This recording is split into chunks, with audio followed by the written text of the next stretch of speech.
در دل کویر خاموش و بی انتها، جایی که شبها ستاره ها نزدیکتر به زمین به نظر میرسه، کاروانسرای متروکه‌ای در مرنجاب جا خوش کرده است.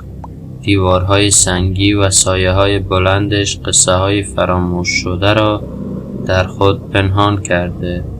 در نزدیکی این کاروانسرا چاهی سنگی و قدیمی با دهانه تنگ و تاریک قرار داره. چاهی که مردم محلی از آن با ترس و احترام یاد میکنند. میگویند هر کس شبانه به آن نزدیک شود دیگر هرگز باز نمیگردد. و این داستان 5 جوان است که کنجکاویشان آنها را به مرز تاریکی و جنون میکشاند. 5 دوست به اسمای علی، سارا، نیما، رامین و مهتاب برای ماجراجویی شبانه به کویر آمدند.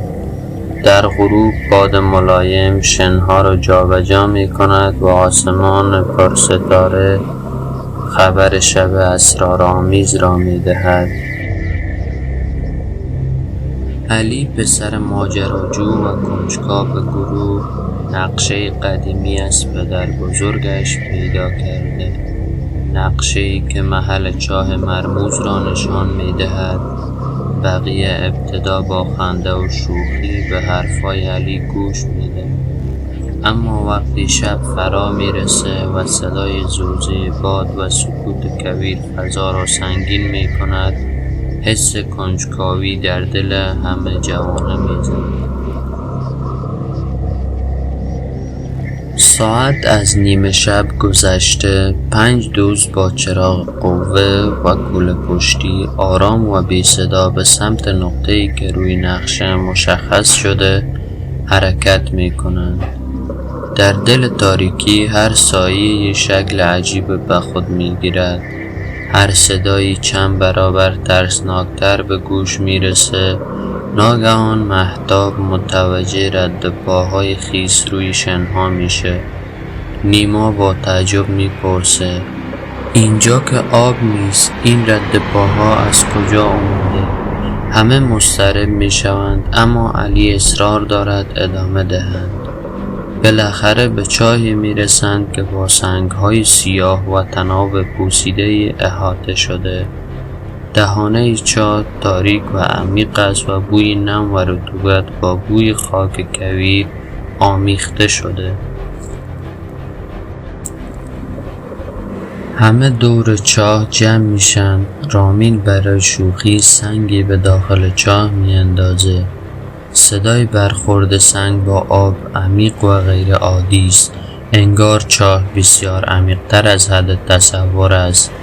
در یک لحظه چراغ قوه ها شروع به خاموش و روشن شدن می کنند. سارا فریاد می زنند نیما کجاست؟ همه به دور و اطراف نگاه می کنند، اما اثری از نیما نیست. در سکوت و تاریکی فقط نور ضعیف فانوس علی باقی مانده. از داخل چاه صدای زمزمه‌ای می آید. انگار کسی به آرامی نام نیما را صدا می زنه.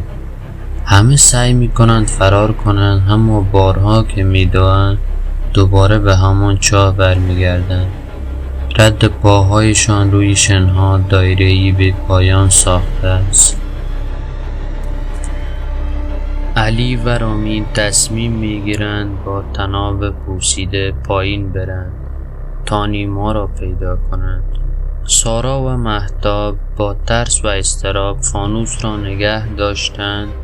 طناب به سختی وزن علی را تحمل می کنند. در میانه راه طناب ناگهان پاره شد و علی به اعماق چاه سقوط کرد. فانوس هم از دست مهتاب رها شد و در تل تاریکی فرو می افتد. برای لحظه نور فانوس چیزی را در اعماق چاه روشن کرد. چهره خشکیده پیرزن با چشمان بسته و فانوسی در دست.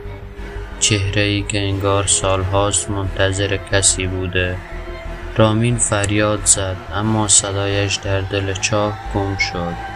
سارا و مهتاب وحشت زده درمانده فقط صدای زمزمه‌های عجیب و گریه‌های خاموش را شنیدند.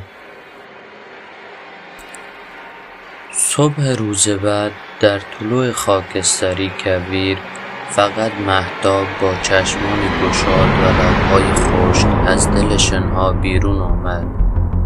چهره‌اش رنگ پریده، صدایش بریده و نگاهش خیره به دور دست‌ها بود.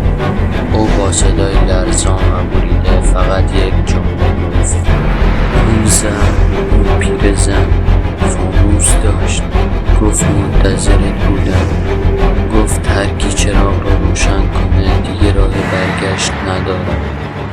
از آن شب دیگر هیچ